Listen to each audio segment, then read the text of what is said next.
Bronwyn, what are your thoughts on what I've just said there about this disconnect between the national mood that the polls that we see pushed forward in the media that give Albanese that confidence boost he needs, compared to what the individual seat-by-seat research is showing in such a hyper-local campaign? Well, first point, I've always been working on the likelihood of winning 13 seats for the opposition to be able to form government. The second thing is that I've been saying for some time, like you, that the polling itself has become a tool of campaigning. Yes. And by pushing out this view that Albanese is winning, he's so far in front, they expect to push people into accepting that and going along with it. So true. It's not to be believed that this is exactly the way it's all going. Those individual seats are very different. And it was famously Tip O'Neill, the former Speaker of the United States Congress, who said that all politics is local.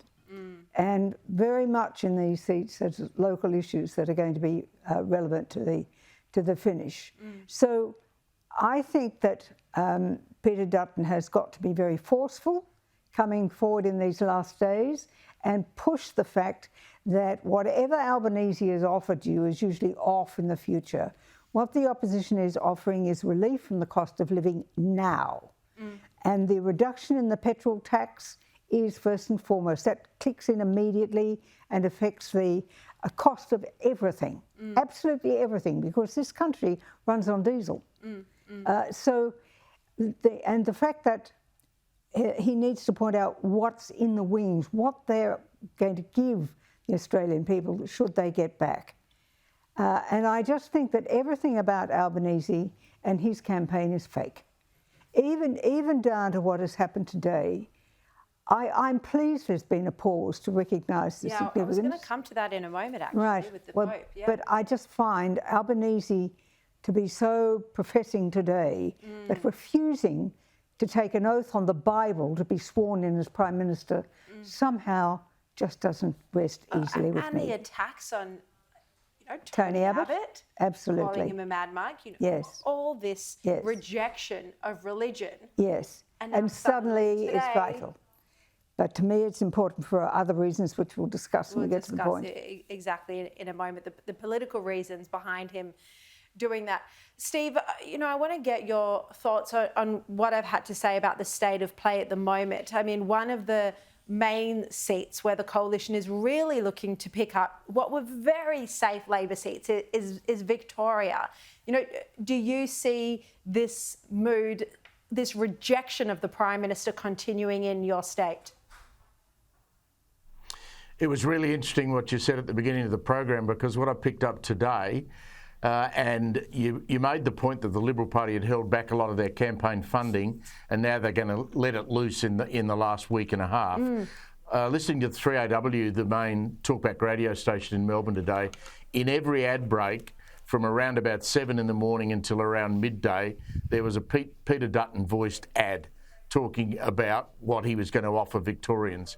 Now, 3AW is slightly less conservative than my old station 2GB in Sydney, and it's got a massive audience. Their breakfast show rates 20%, their morning show rates 14 or 15%, and their audience, and I know because I used to run the joint, it's all spread through the outer ring suburbs of Melbourne where all those seats you just mentioned are, and they're now hammering the positive messages from Peter Dutton on that radio station. They would have spent tens of thousands, if not over $100,000 in one day, and that's going to happen over and over and over again.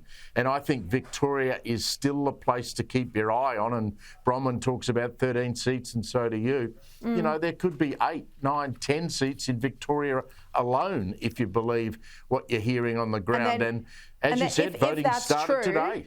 If that's true, Steve, if the swing really is on in Victoria, then pushes the size of Dutton's win up much more, because he's going to pick up a few in New South Wales. I mean, New South Wales is getting more difficult, but he's going to pick up a few in New South Wales, potentially one in a couple of other states. So if it is that big in Victoria, then he's in a position to form minority government. He'd be clearly ahead.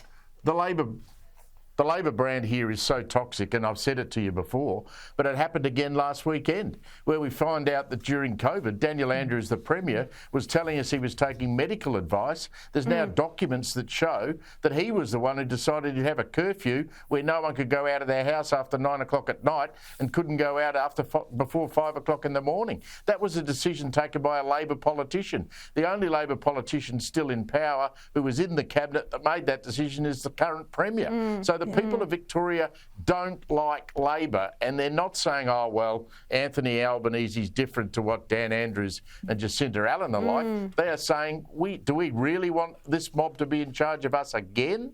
That is such a scandal, that big exclusive revealed by the Herald Sun, that, you know, instead of getting health advice, he got advice from pollsters, literally pollsters. Yep.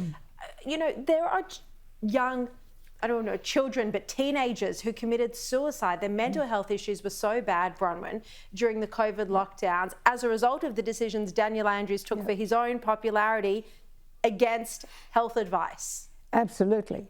And we all really thought that that's what was going on at the time, I have to say.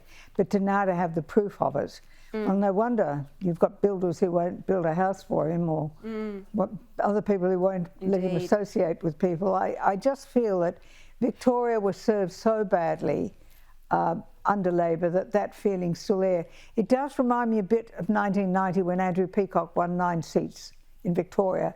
It was New South Wales that let him down in not winning that election.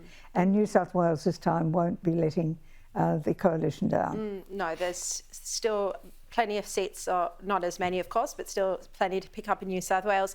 Steve, I want to get your reaction, you know, returning to the Pope's passing, what I spoke about with Bronwyn. The Prime Minister today said there'll be a pause in campaigning, a pause in the hostilities. You know, he suddenly cares about Catholicism when he's mocked it in the past. The hypocrisy here. Well, as Bronwyn said, he refused to take the oath on the Bible when he was sworn in as Prime Minister. If you go back and look at the history of Anthony Albanese and his relationship with religion, I'm not sure you're going to find a very staunch Catholic. I mean, he mocked Tony Abbott, he called him the mad monk. I mean, to suddenly decide that the death of the Pope means that you're suddenly yourself a staunch Catholic. Look, maybe Anthony Albanese's had a late life conversion to religion, but if you'd asked me a question 2 weeks ago whether I thought Anthony Albanese was particularly religious, I would have said no.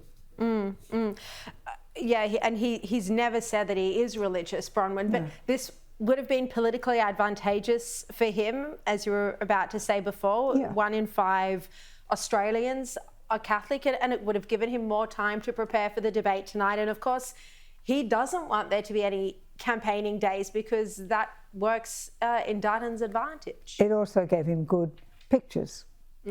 But on that question of the pausing of the campaign, I approve of that because this is a country where the dominant religion is Christian. Yes. This country was founded on Christian values and principles. And I think it is appropriate, and I'm saying this as a Protestant, I think it is appropriate that the marking of the Pope's passing is recognised in this way to say that this is who we are as a people and a nation. And I think that's very important. No, I agree with you, and we gave a lot of coverage on the show last night to the Pope's passing, which happened just before we went to air, because religion is important, and he is not only an historic figure, but he was incredibly inspirational to billions of Catholics around the world and other people as well. And we're going to cross live to the Vatican in a moment, as I said.